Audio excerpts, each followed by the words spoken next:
What's up, YouTube? It's Joe Catchpolia sitting on the couch, making some money investing in fractional real estate online as usual. I'm going to talk a little bit more about staking today. If you watched my video yesterday, I talked a little bit about uh, a little bit of luck that I had on one experiment. Made some money with one of the pools. I really asked for some feedback from some people.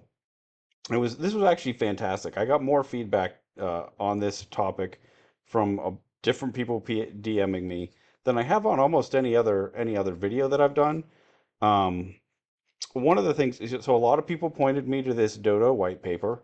I want to talk about this a little bit, but I want to. So we're going to get some real nerd stuff, but then I'm also going to hurt some of your feelings, I think, because there is, and I don't want to, I want you to know, I used to be a nerd myself. I still am a recovering one. There is a certain level of, uh, you know, self-assuredness that comes with book learning and certain, reading and knowledge that, disappears really quickly once you start to interact with the real world, especially with like investing and financial markets and whatnot. So one of the things that I thought was extremely interesting, there were a lot of people that had ideas and really like spoke about the pools as if they completely understood them. But when I asked how many people were actually making money with them, uh, that number was very much smaller, right? And if one of the things when we have these financial tools, it's really silly to say, "Oh, I completely understand it, but also I'm losing money with it," right? I mean, unless, you might have one of these reverse turkey situations where okay, I'm going to keep losing money until X happens. I think that's a legitimate thing, and so if that's the case, that's fine. And I really don't. I don't mean to discourage anybody from reaching out and trying to give me advice. I actually really appreciate it, and I think everybody was motivated, with really wanting to have a discussion and to help me out. And some people really did. I mean, I feel like I learned more in the last 24 hours about this topic than I did in all of the like digging I've done on my own. A couple little things clicked in my head. I'm still definitely not an expert at all, but I also came across some stuff that made me realize that a lot of people are making false assumptions. So, like, okay, everybody says, "Hey, read this Dodo paper," right? And so there's a couple of things in here that I wanted to get to. So this is like, and this again, I mean, me explaining this, some of you, this is going to sound like, your 4-year-old son trying to tell you how the refrigerator works, right? Like, I mean, that's my level of understanding. Like, it makes stuff cold, right? Like, it's not. Um, I still the technical how this is actually being implemented, I couldn't tell you at all about. But the theory now I'm starting to get a little bit more. Um, and that's, I think, all you really need to know, right? And actually, that might be too much. And I'm going to get into that a little bit later, because I'm going to, once I share with you the little bit more that I know about these pools, I'm going to give you some old guy life advice. If you happen to be one of those people that is really confident in your knowledge about the pools, but is also not making money with them, um, this is for you. I think this is going to be helpful. I'm going to turn you on to who I think is the best thinker in this area. And if you're reading my tabs, you already know it's Nassim Nicholas Taleb. But I'm going to point you to a couple of thoughts from him. Um, but before we get to that, I'm going to talk first about these pools, right? So, okay, this is just going to go past this because there's a couple of things. What they're really doing is I'm going to get start at a picture first because I like pictures. Right? I mean, we're doing this. This is sort of like my caveman math, and now we're doing caveman explanations of liquidity pools. So we've got basically two things happening, right? We have our base token, or our base tokens, right, which is the property tokens in our case. And so when we start off, we're in this middle picture, right? We have this supply of base tokens that starts at the amount in the pool is equal to the amount that were staked, right? And then we have quote tokens, and the amount that's put into the pool is the same as the amount that's staked. That's how we get started, right? And so the first person that comes along, they go and buy from the pool, right? If they bought from the pool, there's going to be, did I say this right? So the base tokens are the property tokens, the quote tokens are the USDC in our case. So, okay, I bought a token from the pool. In that case, we moved over here, right? We have, uh, there's less base tokens, right? There's less property tokens, and there are more quote tokens, which are the USDC. Um, really basic, right? Now what's happening is this algorithm or whatever, process it is, wants to get these two pools back into equilibrium, right? They want to get the quote tokens back down to the amount that were put in, and they want to get the base tokens back up to the amount that was put in. And it does that by adjusting the price, right? And so it could move the other way, right? And so there's a couple of things going on in the way this is set up. So they spend a lot of time, if you read this, they are assuming that you have rational actors interacting here, and they mention on a few occasions that you have these, arbitrageurs or arbiter, people that are um, arbitraging this situation, right? Like when it's way out of balance, coming in and buying and selling and to balance the pool. Um, so this is one of the reasons I think there's a problem to begin with is I think these pools are too small and have too few market participants to behave as smoothly as we might want them to. As this might work if like because when you read through this, it's really talking about like um, yeah, like Ethereum to USDC, like that type of a pool, in theory is going to be much, you could have a much more market participants because it's just you could have a significantly more staked on each side. And so I think that the smallness of these is part of why they act so funny sometimes. I don't know, but this is again, I'm giving you some feelings. I have some concepts of a plan, right? Like I don't know exactly what I'm going to do yet, but I'm feeling this out, and I honestly, I hope that what I said at first doesn't discourage people from continuing to try to help me. I love that this has created a good discussion. I would love it if some of that got moved into the Discord more than just DMing me, helpful tips, although, that is much appreciated. Um, but so a couple of things, right? So they give us the math of how this works, and I've actually seen a couple of people using this, using a spreadsheet that uses this formula, and it's basically saying, okay, it's figuring out the price by saying, okay, if the base, if there's less base in the pool than what was originally staked, then we use this one specific ratio, and if there's less quote tokens in the pools than were originally staked, then we use this other ratio, or else we just use one.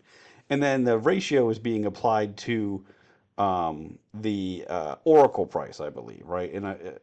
And so this is, basically this is just showing like the math of how to price it.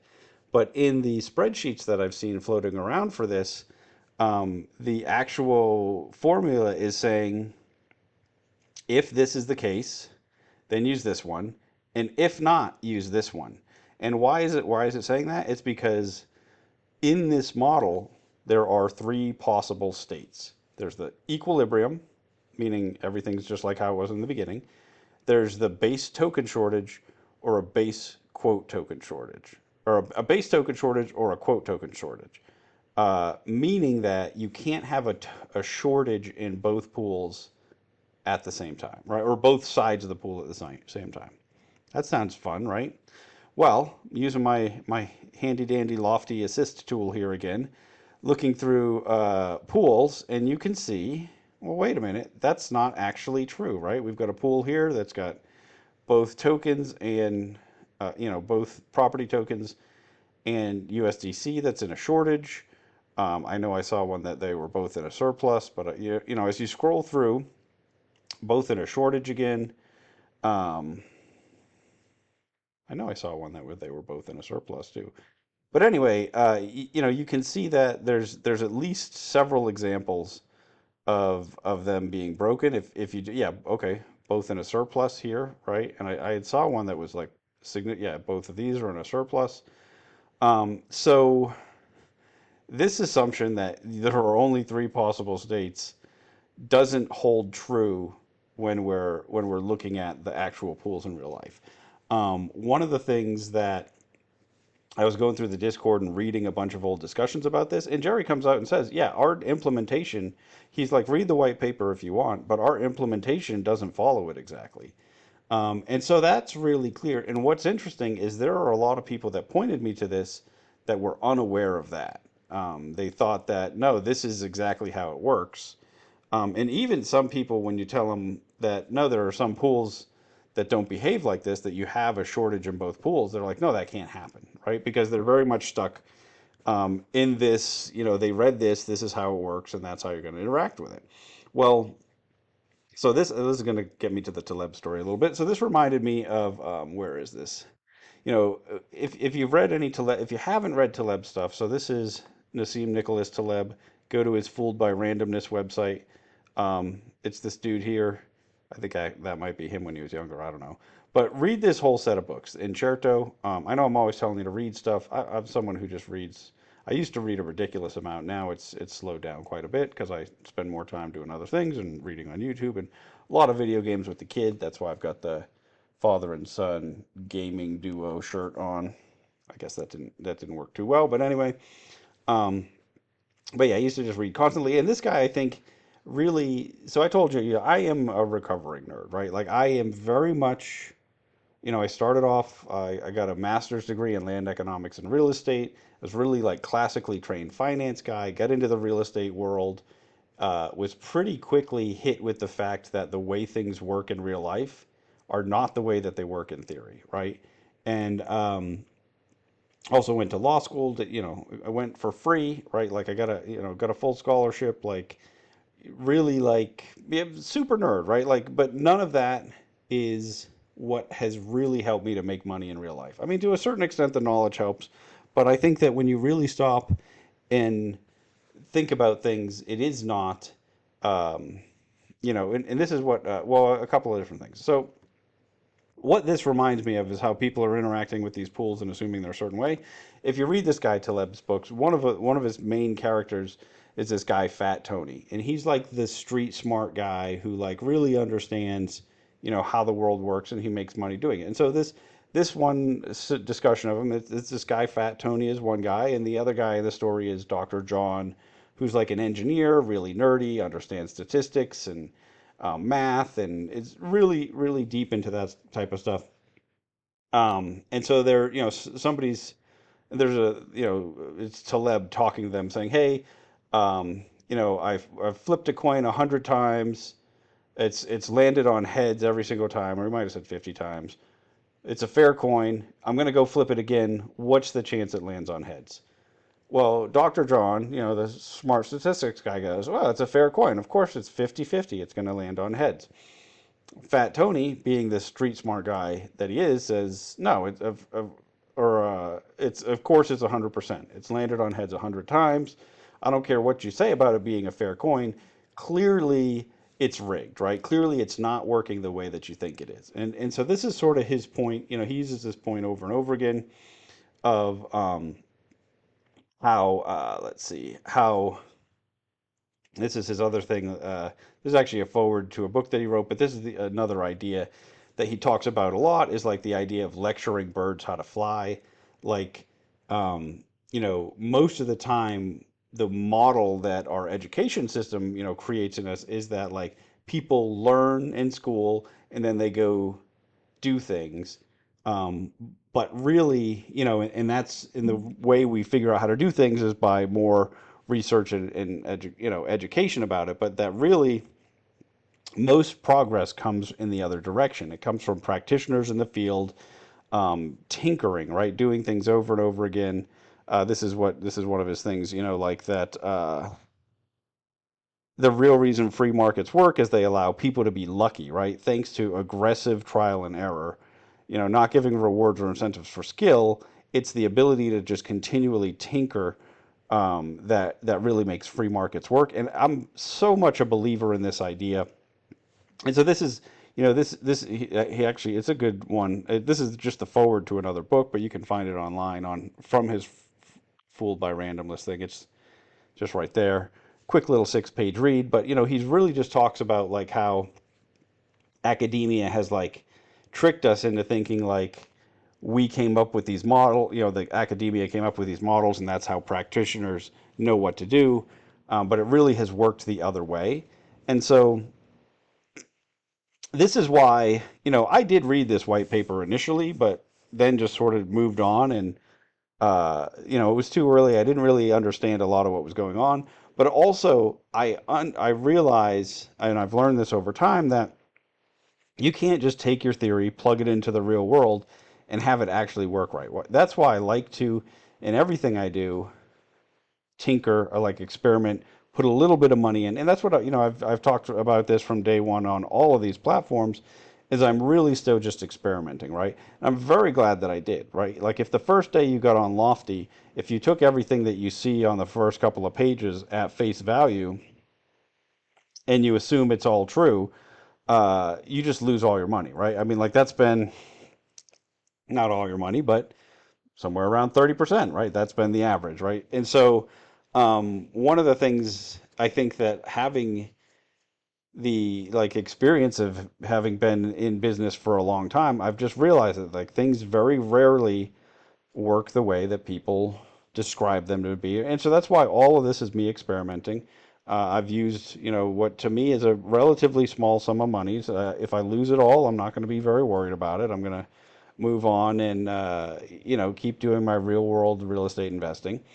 But I think that I think one of the things that I've noticed is a lot of the people that have lost the most, it's because they've come with this, I understand how this works, and I'm placing a big bet on it. Like that's when I talk a lot about like, I never want to have to be right, right? I like to, and that's a weird thing to say, but like, I want to be able to just keep playing and keep experimenting, and I don't have to know how it works. I'm just going to put a little bit in, see what happens, do it again and again, um, until like I come up with a strategy that works. And so playing with these things, I do think I'm starting to get a feel for it. But there's a couple things that I think that are happening, right? One, the implementation, like they said, is not exactly like the paper, right? And this is like seems like a foundational rule, right? Like that there's only these three possible states, right? As soon as you introduce a situation where that's not true, this math breaks down because then we have two different R's that we could use, and we have to decide which one to use. And I think there's definitely ways to do that, and I'm hoping that's actually what's happening. But a lot of the people that have these little spreadsheets, uh, their spreadsheet doesn't work if you put them both in the wrong thing, because it's just looking at if this is true then something, but if not then this one. It doesn't ever ask what if both are true, or what if both are false, right? Um, so anyway, it's really interesting. I think that leads to some um, poor decision making. But then the other thing that is true is they talk a lot about these, if things get out of balance, there's going to be there's going to be people that come in for the arbitrage opportunities and move it.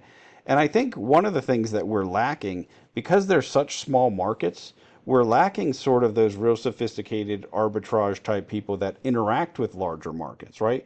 Because it doesn't, there's not enough money in it. Like, I guess if you built a bot that could do it for you, and just attacked all of them across the board, then yeah, I think that you'd have a chance. But I think in general, nobody's going to really be monitoring these pools for the $20 I made the other day, right? Like I think the pool was pretty far out of whack, and I was able to take advantage of it. But it wouldn't make sense for me to spend all day every day looking for those opportunities to make $20 at a time, right? Like I mean, it's just not enough money moving, and I think that that's one of the main issues. I'm trying to find um, the thing where it talks about where where these people are, right? Oh, one other thing that if you watched that video yesterday, I talked about I didn't understand where this. Oh, and that's what I'm looking for too, right? Is the deposit reward or something? So let's see. Can I control F on this page? No, I can't. Yep. Yeah, there we go. So when I was talking about like I only put 277 bucks in the pool, but it actually was showing me that I had 293. I didn't understand where that was coming from. I think, I'm not positive, but I think it came from this deposit rewards. Um, and so like when it is out of balance, by putting it in, you get a little reward from doing it. I think this discussion is actually where um, that comment from Jerry in the Discord was talking about, yeah, we're not implementing it exactly how they're doing it anyway, because they put it into the pool versus, he says like their rewards manager handles it or something. So I think that is part of why things work a little bit differently than we might expect. If you're using, if you're trying to apply this model to Lofty's pools, you are going to make errors because there's going to be situations that come up that aren't exactly like this, right? You might understand it roughly, and that's one thing. A lot of people, there were several people that were just like, no, it's just like shorting it if you are on one side, and it's like going long on it if you're on the other, um, which is really just not. I mean, it's directionally true, I think, but it's not really helpful to think of it in that way because um, if you have a big price move, a big price move over a long period of time, but very little trading during that time, you're not going to get the same sort of benefit that you would from a long or a short of it. That I don't know. So many people repeated that I think that somebody must have said it at one point that everybody trusts, and then they're just going with that. And I don't think it's wrong. It's just not accurate, right? It's very. I think it's a dangerous way to think. Sometimes when you have things that are like sort of directionally correct like that, but aren't very don't have a very strong correlation, then it becomes super dangerous, right? You can end up just having money that sits there forever and yields basically nothing. Like you could be completely right, which is tough to do over a long period of time, um, and still not get the result that you were hoping for, right? Get some little reward for having been so right about something maybe not easy to predict. And so anyway, but in this, then when they talk about like what keeps things in balance, though, is they're really counting on market participants acting rationally, coming in when there is this, because they get a bigger reward when the pool is out of balance, and the pool, you expect it to move back towards balance because that's what it's trying to do. Um, One of the things that I think, you know, makes this really tough is that the Oracle prices is where the price that it's trying to reach, which this does talk about it, and the Oracle is like a um, it's not required in the model, but it's one that it's an option basically when they do these. But because that price can be so wrong sometimes, uh, wrong meaning like before when they were using the house canary prices, I think they were even worse. I mean, now they're trying to update them more, right? I think monthly, and they're using both trading and um, are they also using the real world value? I don't know. And so and remember, this is my point. I'm not an expert in this. I want to say yet, but I don't think that I ever will be. I still mostly plan on just talking about real estate stuff. I know that I've deviated from that, talking about this pool stuff quite a bit. Um, but so don't take my word for any of this, right? Just like always, do your own due diligence. Oh yeah, please like and subscribe. In the description to this video, I have links to all the places where I'm currently investing in fractional real estate online. Please do your own due diligence on all of those sites before investing in them and any of the properties that you see me talk about, and definitely before investing in these pools because I mean, I've only had a couple good outcomes and a lot of bad ones so far. I'm really, and actually though, one of the things that I realized too is my bad ones are not nearly as bad as I thought they were. This is something else I wanted to mention. If you're not using this Lofty Assist wallet scan and you're interacting with the pools, you really should be, because this is info that I can't find anywhere on Lofty. There was a time like I was just like stake, this is like, okay, these are your rewards. It actually shows the dates that you received them and the amounts. I can't find this anywhere on Lofty, right? Like you can just see what your total rewards were for different stakes. But one of the things that I thought that I realized was wrong is that, so a couple of these, it shows me a big, uh, a big penalty for getting out of this, but it's not as big as I thought, because I didn't actually put as much in as it shows. It's the same situation as with that other pool in yesterday's video, where it shows that I have a larger amount of USDC in there. And so, like I said, what I think that difference is the staking rewards for buying into that pool that is imbalanced on that side, right? That has the deficit in the USDC side. Um, Again, could be completely wrong about this. I really do I really appreciate the people reaching out to me and talking to me, because I feel like I'd like you to do it more. And I'm really looking for somebody who's like, yes, I've been making a ton of money in these pools, and I will explain to you like the strategy for that and how I pick a pool and whatnot. Now, maybe I understand not everybody is like me and they're just willing to like give their secrets away, because I mean, one, I don't really have secrets, right? Like I'm just, everything that I do on the real estate side is like just like normal, like due diligence, research stuff into the real estate side. I guess where the pools are, this is a much more esoteric product. Maybe if you figured something out, you don't want to share it. I'm okay with that. But if, like I said, if anybody wants to come on here, and I'd love to interview you, ask you a bunch of questions. If you want to keep some things a secret, I'm okay with that. But I'd like it to be somebody who's actually like really killing it with these. And then yeah, if you want to just only answer so much and then keep some parts to yourself, that's okay. But yeah, I just haven't run into anyone yet that said like, oh yeah, making a ton of money in these. I there's a few people that are like, oh, I'm making a ton of money, except for these ones where I lost a bunch. And it's like, okay, well, then you're not making a ton of money, right? Like, I actually know a lot of poker players like this, right? Where like they'll tell you their win rate, and they're like, yeah, that's my win rate, but I don't count the days where I'm drunk, and I don't count the days where I went on tilt and lost a bunch of money, because that's not how I usually play, right? And so it's like, okay, so that's not your win rate, right?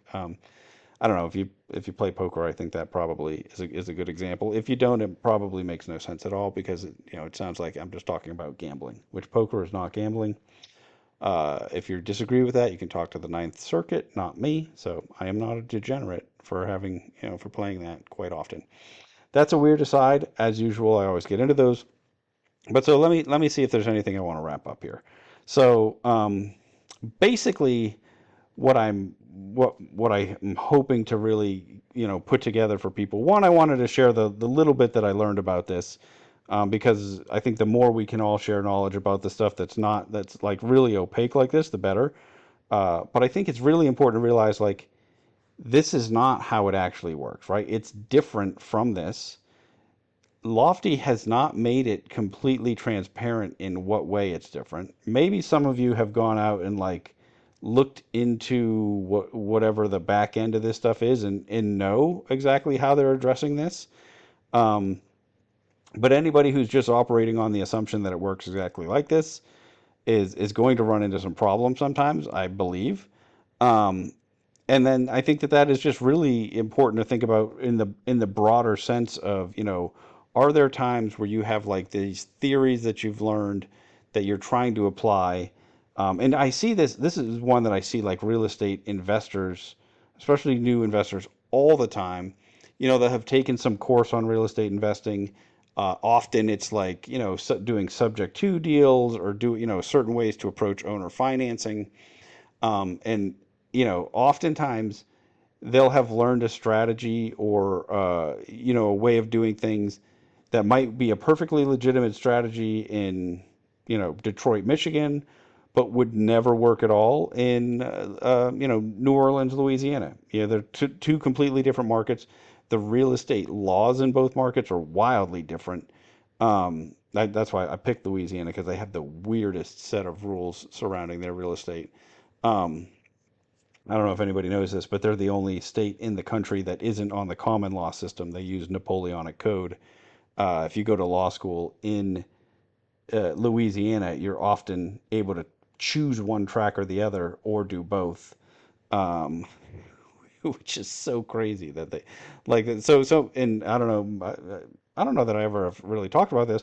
I went to undergrad at LSU, and the first time I really got into real estate investing was when I was there. And so a lot of the stuff that I learned while I was there, or well, I did a lot of a lot of reading and stuff early on, and a lot of the things that I wanted to do there, they were like that doesn't make any sense.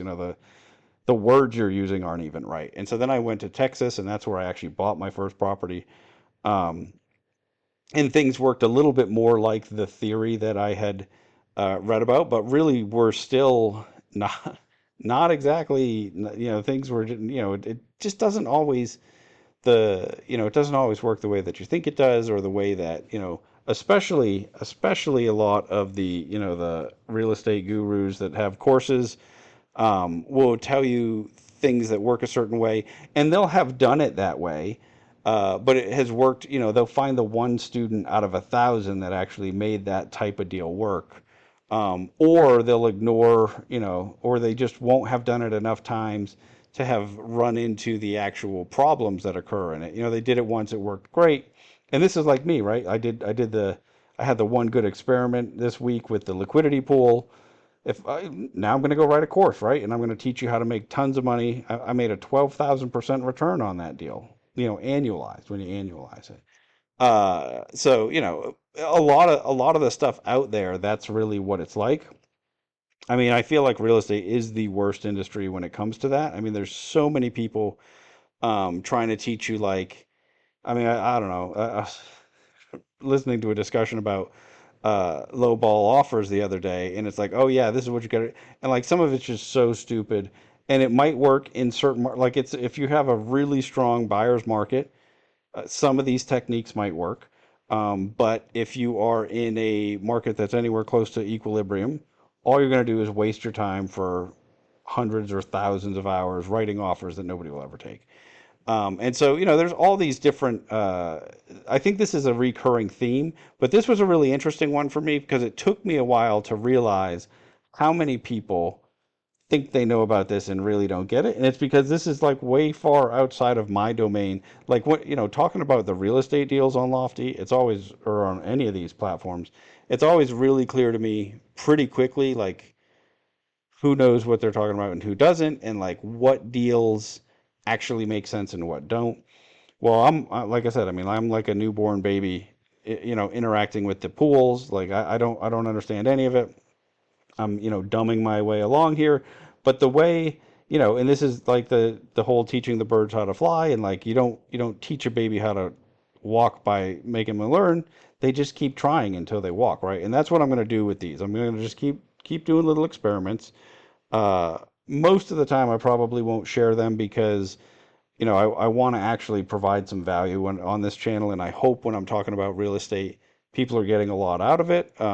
Even if I'm saying the same things a lot of times over and over again, part of investing is boring, and you have to do the same things over and over again. You have to always look at the same things, think about the same things. Um, but other than that, I'm hopeful that because I have a lot of experience in that, that's useful.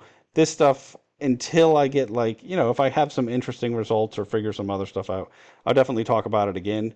But it is why I'd really like to have someone who's like a ninja at this stuff to talk to about this. That maybe we just do one time where we do a little interview, or maybe we do um, you know somewhat regularly, once a quarter or something, or whenever something changes, or who knows. I mean, I think that'd be fun to do if anybody's interested. Um, if not, though, I also would love to just have more discussion in the Discord, and really try to get, like I said, I mean, I just don't know anybody who's really killing it with them, and I think that there's an opportunity for us to do that, right? I think that there's, I mean, there's clearly some pools that people have just given up on, right? Like if you see the shortages in some of them are immense, and I think that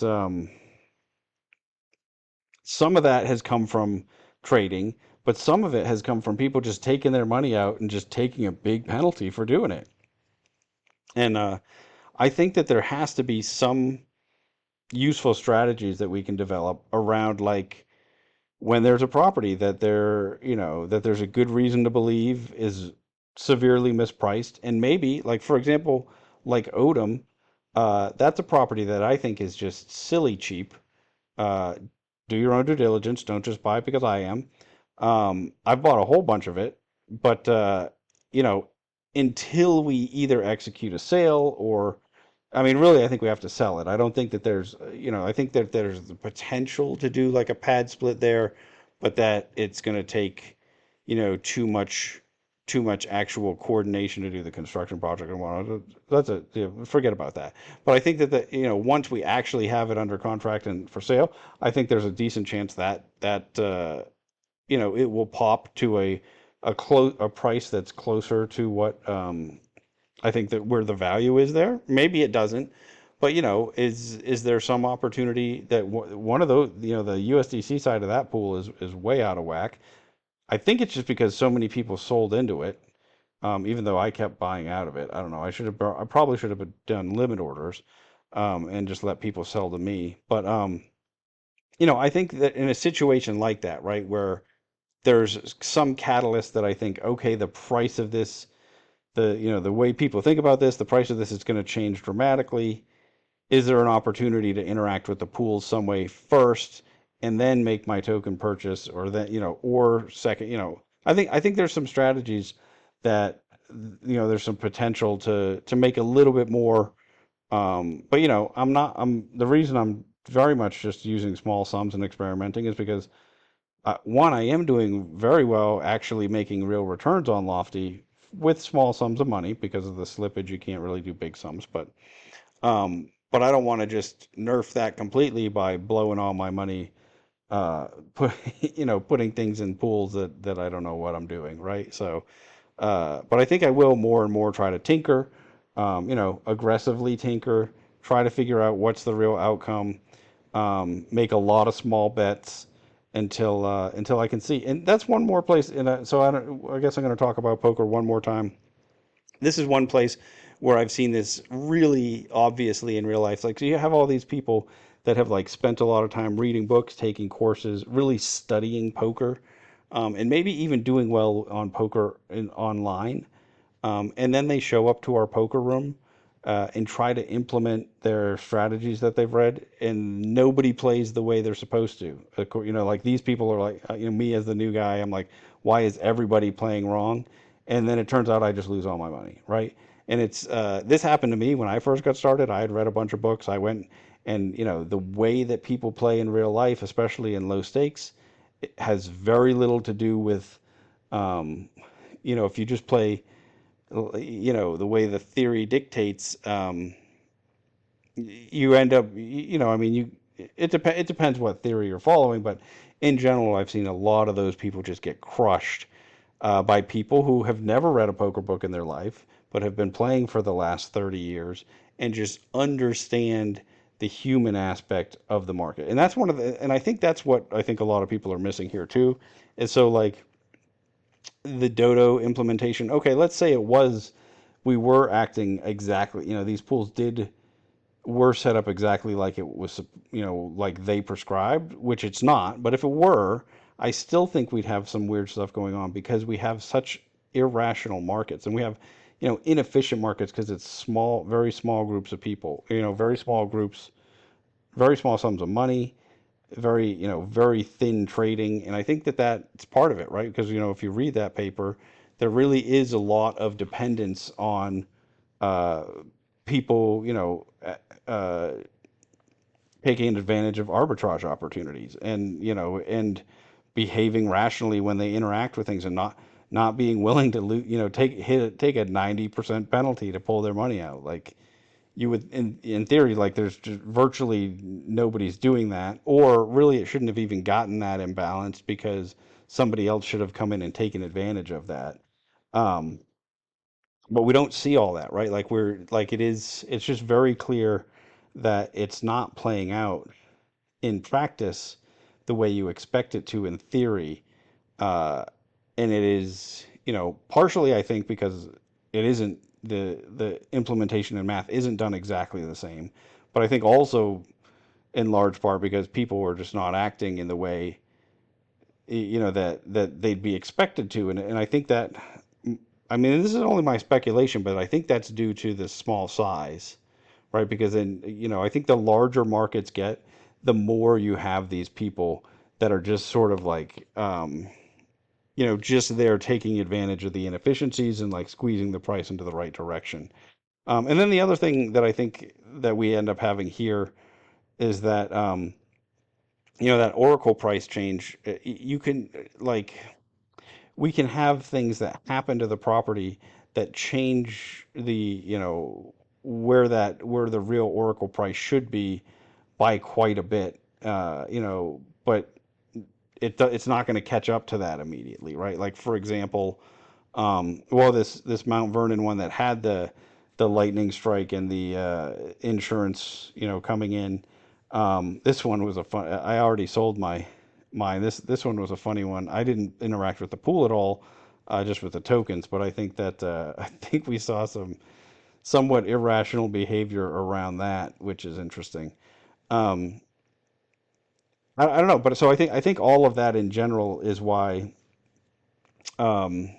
just saying, oh, we'll just read the white paper. Well, that's not going to get you 100% there because it's not, But then the other thing is, these other, oh, well, it's just like long, a short or long bet. Well, it's again, I mean, I think that that's, and some people did mention that's an oversimplification, but some people just seem to think that that's like the whole of it. They're like, oh, if you do it in this side, that you're just shorting it. Like, no, no, no, you're definitely not. But and like I said, I mean, I think that's a directionally right description, but it's not, mathematically accurate outcome, and especially because when you take into account the risk of loss that you can have, even if you were right on pricing, and that can happen, um, because there's more things at play, right? Then it's just, you're not just making a bet on the price movement, because the amount of transactions make a big difference on how much you make in it as well. Anyway, I think that's really it. Oh, and also, like, whether you're the side that you're buying into, if it's at a, if it's at a, deficit, or if it's, if it has extras, or if it's at a deficit, makes a big difference too. So if you have it on one side or the other, you can't just assume that you can that it's going to work exactly the same also. Anyway, I think that is, I managed to talk a long time about something I know nothing about. I would, like I said, I mean, I'm just trying to share it as I go. I'd love it if more people talk to me about this. Feel free to share your losses with it, right? Like, I know there's some of you guys that have. It's kind of strange. Like, I'd like to know who's made money on these, right?